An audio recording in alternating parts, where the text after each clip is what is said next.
संदेश झूठ से हटके। वाराणसी पुरपतिम भज विश्वनाथम। तो हमारे जो वाराणसी के वास्तविक पुरपति हैं भगवान विश्वनाथ जी, उनको नमस्कार करके मैं वहीं से शुरुआत करता हूँ। देखिए, इसमें जो राय साहब हैं उनको ये मान के चलता हूँ कि उनकी आंशिक विजय हो चुकी है। इसलिए हो चुकी है कि आप कभी नेहरू जी, इंदिरा जी या और भी चंद्रशेखर जी, किसी की आप बात देखें, वीपी सिंह की देखें, किसी की देखें, विभिन्न हमने नाम लिया, अटल जी को देखें, सब लोग अपने चुनाव प्रचार में मुश्किल से एक दिन जाते थे। और यहाँ पर गवर्नरों की लाइन लगी हुई है, केंद्रीय मंत्रियों की लाइन लगी है, और किस किस की लाइन ने लगी हुई है। ये किसने लाइन लगवाई? अजय राय ने लगवाई। तो आप उनकी शक्ति का अंदाजा इसी से ले सकते हैं कि आज जनता की निगाह में और जागरूक लोगों के विचार में उनकी आधी विजय हो गई है। और दूसरी विजय संभावित है वो ये है कि वो मार्जिन को कितना कम करते हैं। निश्चय ही मोदी जी जीतने जा रहे हैं, वो सर्वशक्तिमान हैं, वो प्रधानमंत्री के पद पे हैं। जाहिर है वाराणसी में रहे हैं तो उन्होंने कुछ किया भी है, जो नहीं किया है उसकी अलग कहानी है, लेकिन उन्होंने किया भी है। और उनका एक चुनाव कैसे संचालित होता है भाजपा का, सब आप लोग परिचित, लेकिन उस मार्जिन को कम करेंगे अजय राय, ये निश्चित है। अब कितनी होगी ये देखने की बात है। हाँ, वो 10 लाख नहीं है कि 10 लाख की मार्जिन जो भाजपा ने शुरू में डिक्लेयर किया था, 10,40,000 शायद वोटर हैं और वो 10 लाख की मार्जिन बता रहे थे। तो ये है कि वाराणसी वो जीत 20 लाख के मार्जिन से भी जिता सकते हैं, अंधभक्त हैं जी, क्योंकि पट्टी बंधी हुई है तो भक्त अंधभक्त है। देखिए ऐसा है, 1.5 लाख वोट करीब अजय राय को पहले मिला था। जी जी, आपको याद होगा। हाँ बिल्कुल, और 2.5 लाख वोट करीब वहां पर मुस्लिम का है जो उस वक्त उन्हें नहीं मिला था। जी जी, ठीक है। इसके अलावा एक चीज और है जो अभी तक यूपी का जो टर्निंग पॉइंट है चुनावों का, वो है संविधान, आरक्षण और दलित वोटों का इंडिया गठबंधन पर जाना। उस पर प्रकाश डालिए सर। वो उसका जो संविधान का तो पूरे भारत स्तर पर प्रभाव पड़ा है, उत्तर प्रदेश में भी जबरदस्त पड़ा है। दलितों का जब कांग्रेस का गठबंधन हुआ तो दलितों को यहाँ लगा कि कांग्रेस मेरी पुरानी पार्टी है और बसपा उनको हराने की क्षमता नहीं है, तो वो वोट गए। आप जानते हैं 2 वर्ग हैं, जैसे इसमें एक मायावती जी की बिरादरी के और दूसरे जो बीजेपी के साथ जाते थे उन्होंने नहीं वोट दिया, मायावती के भी कुछ लोग गए। अब मैं गोरखपुर आ जाऊं, गोरखपुर में मेरा मानना है कि काजल निषाद जीतने जा रही हैं। ये आपको आज सुनकर विस्मय हो सकता है कि वहां पर जो हमारे फिल्म अभिनेता हैं उनके हारने की पूरी उम्मीद है।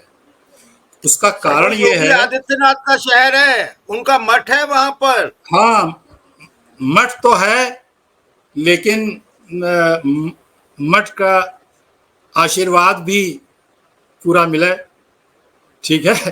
तो ये हुआ है काजल निषाद का। वहां पर जैसे आप जानते हैं कि उस क्षेत्र में ब्राह्मण क्षत्रिय को कुछ चलता सा है, तो वहां पर काजल निषाद को योगी जी का आशीर्वाद काजल को मिल गया है। नहीं, ये तो मैं नहीं कहूंगा, कि आशीर्वाद मिला कि नहीं मिला, लेकिन अब रुख कैसा है ये देखने की चीज है। लेकिन ये वैसे बड़ी बात है अगर काजल निषाद हार रही है। और देखिए गोदी मीडिया का जो गोदी सर्वे है वो 6 सीट दे रहा है उत्तर प्रदेश में। जी जी, और आप दे रहे हैं 40। जी, थोड़ा सा मतलब देखिए 4 तारीख को फिर हमें और आपको बैठना है यहाँ पर, थोड़ा सोच समझ लीजिएगा। कम करनी है तो अभी कर दीजिए आप। हाँ, नहीं, ये मेरा अनुमान है, सोच समझ के है, और मैं बदलने वाला नहीं हूँ। तो इसमें काजल निषाद के साथ अयोध्या की क्या स्थिति है सर? अयोध्या की बस काजल निषाद को मैं वो कर दूं, काजल निषाद के साथ ब्राह्मण वोट काफी जुड़ गए हैं वहां पर, और सपा का बेस भी है और निषाद वोट बहुत ज्यादा संख्या में वहां पे हैं। तो ये एक उनको सपोर्ट, अतिरिक्त सपोर्ट मिल गई है, जिससे कि और कुछ भाजपा के लोगों में भी वहां की कुछ रुखाई सी है जिसका लाभ उनको मिल रहा है। तो ये है। अच्छा, अयोध्या की सीट तो भाजपा के हाथ से निकलती नजर आ रही है। तो उसका कारण है कि वो जो वहाँ के कैंडिडेट समाजवादी हैं, वो एक बहुत पुराने समाजवादी पार्टी के दलित नेता हैं, और लल्लू सिंह जो भाजपा के नेता हैं, उन्होंने ये मान लिया है कि हम 20 साल 25 साल तक कुछ करें चाहे न करें, हमको ही रहना है। तो उससे एक जनता में निराशा उत्पन्न हुई है, और जो वहाँ का एक कुर्मी वोट है अयोध्या में बहुत ज्यादा है, वो पहले भाजपा के साथ जाता था, वो अलग हो गया है, तो वहाँ वो सीट हारने जा रही है। और आपकी जो वो है अनुप्रिया पटेल, मेरे विचार से उनके 2 सीट्स हैं, लेकिन वो हारने जा रही हैं, ये मेरा अनुमान है। उसका कारण है कि उनके कॉन्स्टिट्यूएंसी में बेशक कुर्मी वोट ज़्यादा हैं, लेकिन और जातियों के लोग, मुसलमान और सब वहाँ संगठित हो चुके हैं, तो इसलिए उनके खुद के हारने के पूरे चांसेस हैं। दूसरी सीट उनकी मिर्जापुर की है, जो रिजर्व कैटेगरी का है, लेकिन अनुप्रिया पटेल की पार्टी को उसमें जीतने की चांसेस ज़्यादा हैं। उसका कारण है कि दोनों लोग आदिवासी समूह से आते हैं, सपा का भी उनका, लेकिन उस कॉन्स्टिट्यूएंसी में कुर्मी वोट बहुत ज़्यादा है जिस पर अनुप्रिया का प्रभाव है। तो इनके खुद के तो हारने के चांसेस हैं, लेकिन इनके दल के मिर्जापुर में जीतने के चांसेस हैं। और एक जो बस 4 ही सीट हैं, वो मैं जल्दी से जिक्र, महाराजगंज की सीट है जो पंकज चौधरी की, वो भी मोदी जी के बाद मेरा मानना है कि दूसरे नंबर की सीट है कि जो वो जीत सकते हैं। और एक और सीट है सलेमपुर की, जिसकी रविंद्र कुशवाहा है। तो उनके पिताजी जो थे हरकेवल प्रसाद, ये कुशवाहा जाति के हैं, ये भी हम समझते हैं 2-3 बार एमएलए रहे, 2-3 बार एमपी रहे, उनके सुपुत्र हैं, ये 2 टर्म से एमपी रह चुके हैं, पहले एमएलए भी रहे।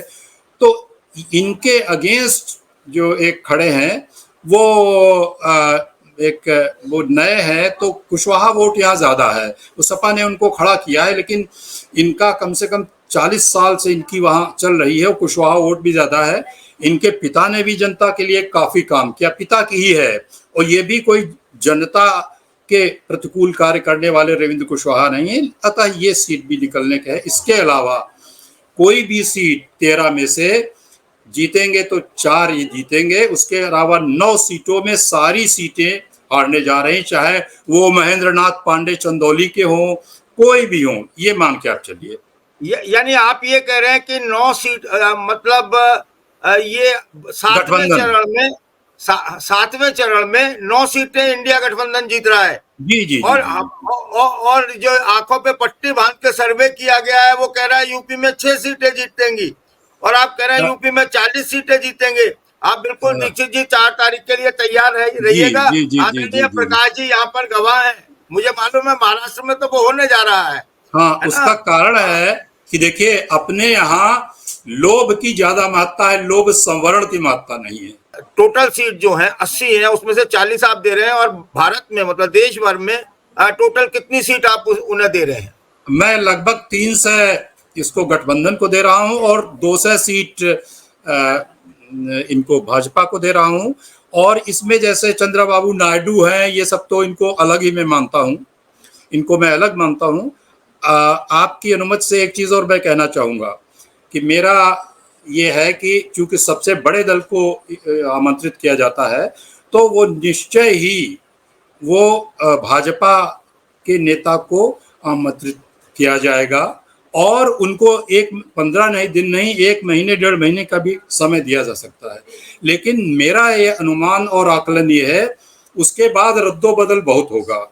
जैसे उड़ीसा के हैं, और यहाँ आंध्र प्रदेश के हैं, जगन मोहन रेड्डी हैं, तो कौन इस गठबंधन में आ जाए कि इस गठबंधन के नेता अगर कोई दलित होता है और कोई बहुत बड़ा होता है जिसकी स्वीकार्यता हो, जो सरल हो, अगर ऐसी स्थिति गठबंधन से बनती है, तो इतना बड़ा रद्दोबदल होगा कि अपने वोट बैंक की सुरक्षा के लिए लोग इस गठबंधन को देंगे, चाहे पटनायक हो, चाहे चंद्रबाबू नायडू हो।